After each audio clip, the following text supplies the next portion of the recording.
The desire to get ahead financially is one of the things that most people strive for. However, you've probably noticed that it is quite a hard path. There are so many things working against you. Advertising telling you left, right, and center how you should be spending your money, and it seems like a constant uphill battle. In this video, I'm sharing ways on how to actually hack your brain in order to stop being tempted by the shiny objects in the distance and instead learn to love the process of saving so you yourself can indeed get ahead financially and have a prosperous future.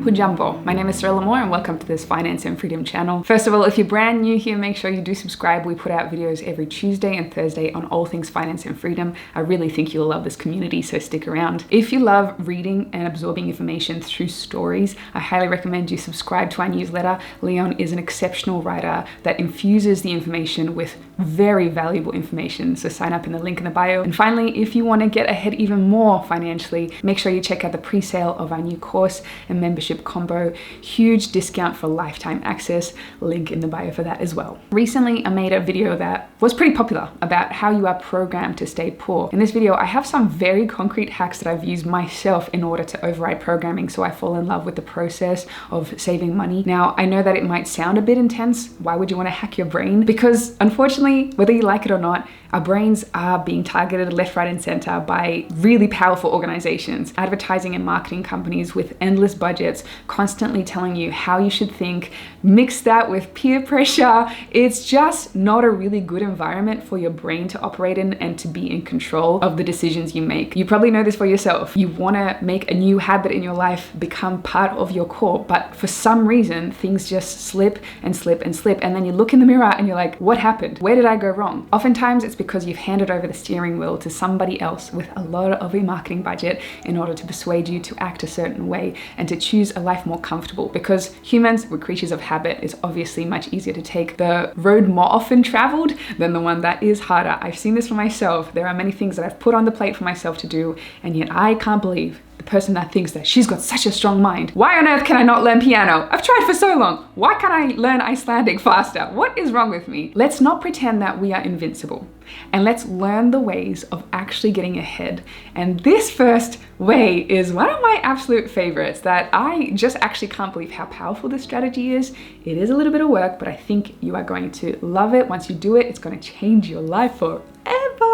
Attach an emotional response to saving. Humans operate very strongly through emotions. If there is a strong emotional attachment to something, an outcome, for example, say that you see a beautiful dress in the shop window and you're like, wow, that looks so nice. I totally need that. And you start imagining all the compliments you might receive, all the attention, how beautiful and great you're gonna feel once you have that dress. Because if you don't have that, you absolutely cannot feel that way. It's a strong emotional response. Whereas if you wanna save and not buy that item, you're then struggling with yourself thinking, oh, maybe I shouldn't buy this, but what's the attachment towards that? You probably haven't thought of all the ways that not buying that dress is going to be beneficial for you. So this exercise involves writing down a lot. I'm sure that you've heard people say there's so many benefits to saving, and you rationally can comprehend how great it is. But humans, we are wired much more to react to pain. If there's a painful instance, we are more likely to act from that. So by writing down 50 to 100 reasons, wherever you feel a shift in your mind, literally thinking, oh, saving's awesome. Keep writing the very huge downsides to not saving. It could be that you are screwing yourself over in the future. It could be that you don't have enough money to go visit your family in the future. It could be that you will not have enough money to put food on the table. It could be that your emotional stress is elevated much more and you can't sleep properly because you do not have money to pay the rent upcoming. So it's putting all these really concrete, actual things that are going to result from you not being able to save the money. Once you've done that and you really feel the pain of not saving money, I invite you to then switch the tables around and write 50 to 100 reasons of why it is really amazing for you to save money and get ahead financially. I actually have a book. I would like to show you this. Welcome to the mind of a 22-year-old, I think, Cyril. So this was my vision book that I created, literally falling apart. More so now. Here is not the time to write what you would spend your money on. No, that is not what you want to be doing, because then you're just fueling yourself more and more to become a consumer. The 100 reasons as to what is beneficial for you and your lineage, your family, your future, the world. Why is it that it's important for you to become financially successful? Number 1 for me was freedom, believe it or not.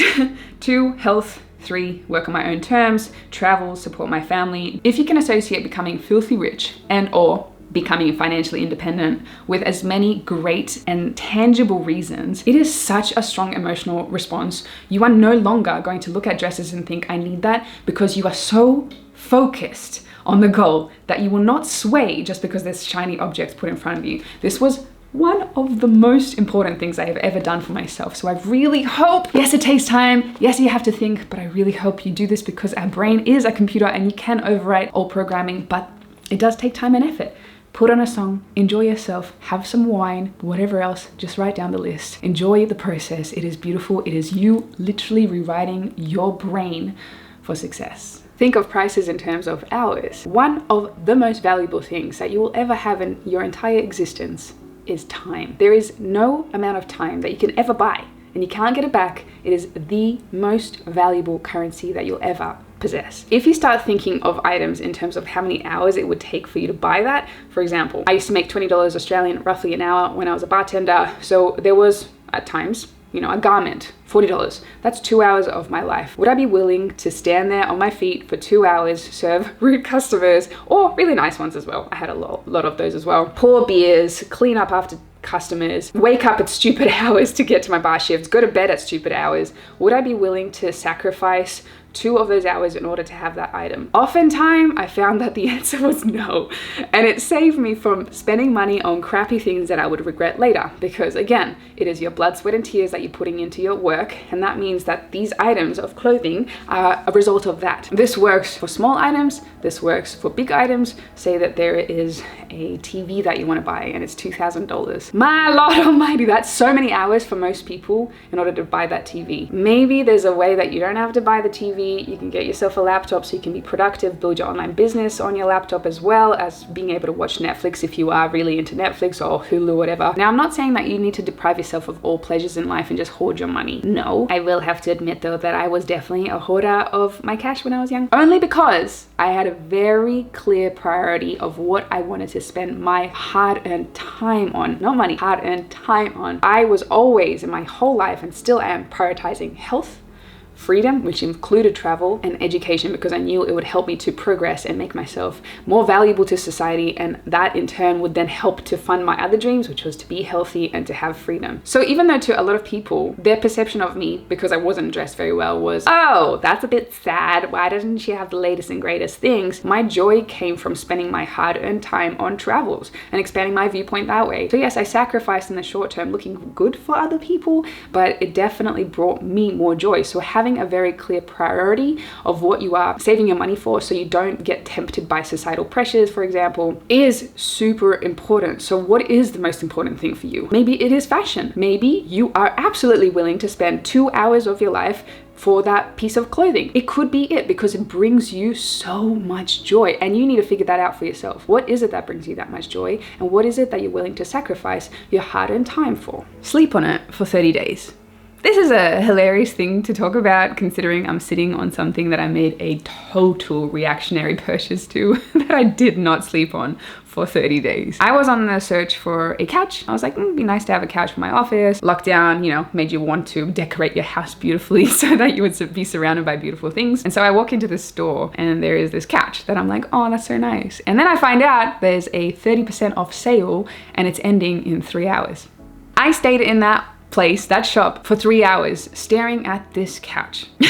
It is literally the second most expensive thing I've ever purchased in my entire life after houses. So houses, yes, I've got 5. I've definitely spent a lot on houses. This couch right here, I'll tell you what it is. It was $5,000 US. To a lot of you, you might be thinking, oh, it's a couch, it might be worth it. Some people might be outraged right now because you can get couches for a lot less than this. But in my head, I was justifying it as, it's 30% off. I'm gonna be saving this much money. I should definitely buy it. It is beautiful. When it finally arrived,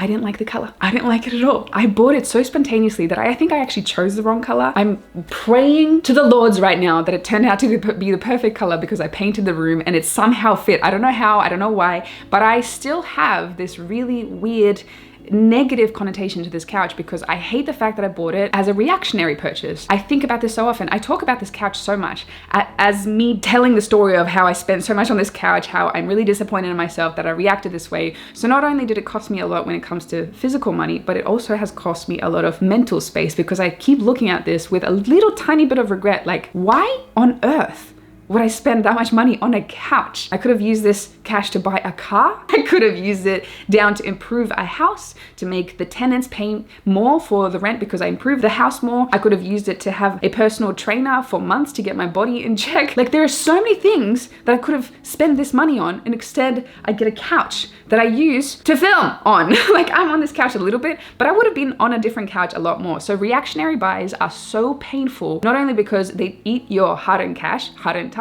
but because it also just sits on your brain. You stare at it with a little bit of disappointment, like, why did I do that? I'm so disappointed in myself because there was a 30% off sale. I never wanted a couch like this in the first place. I just saw it and I was like, I'm going to save 30%. I better get this couch. If you miss out on an item because the sale has ended, so be it. You probably didn't want that thing in the first place. You probably didn't need it in the first place. Think about the things that you really want and keep your eyes focused on that. Maybe it is for 30 days. Look at a couch that you admire for so long and just watch. Maybe it will go on sale, but you are so set that that is the couch you want and you're going to be so happy with it when you get a discount on it if it arrives. And if not, even if you pay full price, at least it's the thing that you really wanted and you slept on it for at least 30 days and you're like, that's what I want. I know it's going to fill my space with joy. Marie Kondo style. Spark joy or doesn't spark joy? This sort of sparks joy, but not for the price point that I paid for it. Sleep on it for at least 30 days. Don't react to sales because they suck and they eat up your hard-earned time. Make saving a habit. If I had $1 for every single time that someone said, oh, I wish I could save, but you know, it's just so hard. I just can't do it. I can't seem to get ahead ever, blah, blah, blah.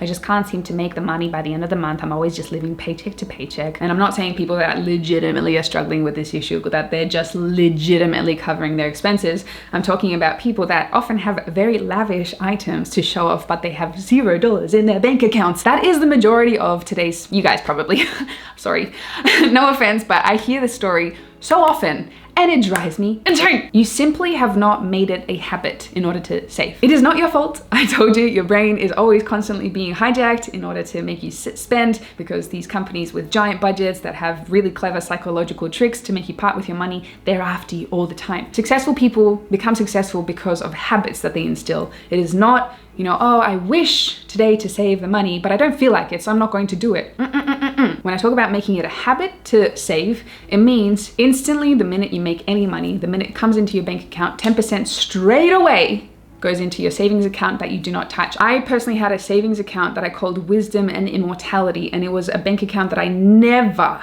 touched, ever. And that was my 3 to 6 months emergency savings. So that was always topped up. And I did that by putting 10% of my income immediately, before anything else, always went there. I paid myself first to show the universe that I was worthy. Then I had different bank accounts that were split up. One was investment, one was education, one was travel, and then just the everyday spending accounts. I would put money aside into those 3 categories, the 3 categories that represented what was most important to me and my priorities in life, and I would put the money there. And I would not be able to withdraw money from those accounts unless I was spending it on those things. The only place I could withdraw money from was from the everyday account, which didn't have a lot of money in it at all. Like, I made sure strategically that I couldn't have a lot of cash in that bank account, and I was able, with my strong will and my habits, resist taking money out of those accounts. And instead I was so overjoyed by the fact that these numbers were raising, and I could just visualize my trip in Paris and Italy, floating down the Venice canals eating ice cream. I visualized it every time there was money increasing in my travel section of my savings. Now, if you're not so strong-willed and you see money in that account, you're like, woo, time to spend it, yay, this is awesome. 2 things you can try. Number 1, hide your accounts. I did this myself as well. So I would hide all the accounts that I wasn't able to touch, and I only had the everyday spending one available to me. So whenever I logged into internet banking, all I could see was this pitiful amount of money. And I was like, Lord almighty, I don't have that much money. I can't buy this item. Out of sight, out of mind always helped me to feel like I didn't have enough cash, whilst in the background there was money that was building up because I was so diligently putting money aside for savings. If that is not strong enough for you, the second thing you can do is to have a separate bank account that you send money to, that you get penalized if you take the money out of. If you do not have the will yet to resist taking that money out, and if you're so afraid that something might go wrong, well, you're gonna probably just have to pay the penalty of, if things do go wrong, just suck it up and pay that little penalty of taking the money out eventually. But the benefits of you not touching that money is so much greater than the potential that you might have to pay a penalty in order to access that cash. Out of sight, out of mind, make saving a habit. 10% instantly. Pay yourself first. Ignore income increases. The amount of money you make doesn't equate to the amount of money you should be spending. Let's say that you live off a paycheck of $50,000 a year and you're living comfortably, you're making things work, you're not struggling too much, and then you get a pay rise to $70,000. Most people at this stage are going to be like, wow, I have $20,000 extra to spend, let me go shopping, let me buy these things, and then you get yourself to the exact same level where you are, again, probably living paycheck to paycheck, probably not saving money, probably not advancing yourself and making yourself financially independent, or on the track to be $20,000 a year that could have ended up in your savings account, could have been going towards investment properties, towards buying silver or gold or whatever other investments that you choose. The big thing to keep note of whenever there is an income increase, ignore it. It is not there. Just make yourself pretend that you're still living on the exact same amount of money and put away more money into your savings or into your investment bank accounts or into your wisdom and immortality bank accounts. You will still be fine. You're still going to exist. You've seen it before. You've seen it for yourself. You've lived comfortably on $50,000 a year. Now you get to reap the rewards truly for the income increase, and instead you're going to be working towards your financial future. So ignore your income increases. There's a quote from one of my favorite financial books, which is The Richest Man in Babylon, that says, "That which each of us calls our necessary expenses will always grow to equal our income unless we protest to the contrary." Warren Buffett still lives in the exact same house that he's lived in for years and years and years and years and years. He never saw the need to increase the house because he wasn't doing this to look rich. He was doing it to become rich. So if Warren Buffett is able to control his spending and not be susceptible to the shiny objects, I'm pretty sure you can do it too. Be aware of the changing narrative. Humans are social creatures, and we often act from a place of not wanting to be rejected by others. So we conform to ideologies because we see others doing it, and we know that by following in their footsteps, we are going to be more loved and respected. This isn't a hack for your mind as such, but knowing this information might help you shift your perception of what you should be striving for in life, because we are social creatures. I was speaking to an American, and I asked him if there was a general shift from working ridiculous hours in America, usually 52 weeks a year. People are afraid to take 1 week off on holidays because of that hard work mentality, which is just crazy. And the rest of the world looks upon that like complete madness, because that is not work-life balance. I asked if there's a shift away from that. And he said yes, that the younger generations are now not so inclined to be consumeristic, that they are actually more interested in having less possessions, minimalism, and having more experiences. And they're actually sitting on a lot of their cash. They live in smaller places. They want to save for the future. Now, I don't know where this comes from. Most likely because there is a rise in YouTube and a lot of YouTubers speak about minimalism and helping you to get ahead. Now, some people might freak out over minimalism, but there's different ways to approach minimalism. It doesn't just mean you have to have one item of clothing and that's it. It's essentially making sure that you think very consciously about the things that you buy and ensuring that these things fill your space with joy. If you look at an item and it doesn't actually spark joy and make you feel something, it shouldn't be in your space. It takes away your money, heart, and time, and also clutters mental space. So I think maybe perhaps because of the rise in minimalist YouTube videos, as well as seeing all these people on social media traveling, experiencing life, maybe people are realizing that more importantly than having, the huge house with a white picket fence, it's more important to live and experience life. And that is one of the most exciting things that this American could have told me, because I was like, wait, we are rebels against the consumer mindset that they have tried so long and hard to instill in us. And we're taking full control, ownership. We don't react to advertising messages anymore. We know the future that we want to create for ourselves. And by being aware of the social norm that's changing, I think everybody can see that, wait, I used to just try to strive for this because I thought it was normal for me to do that. I thought I needed to impress my friends with a big house. But now people are starting to realize that it's more about who you are, what kind of experiences you've had in life, what's your internal landscape. Are you a nice person?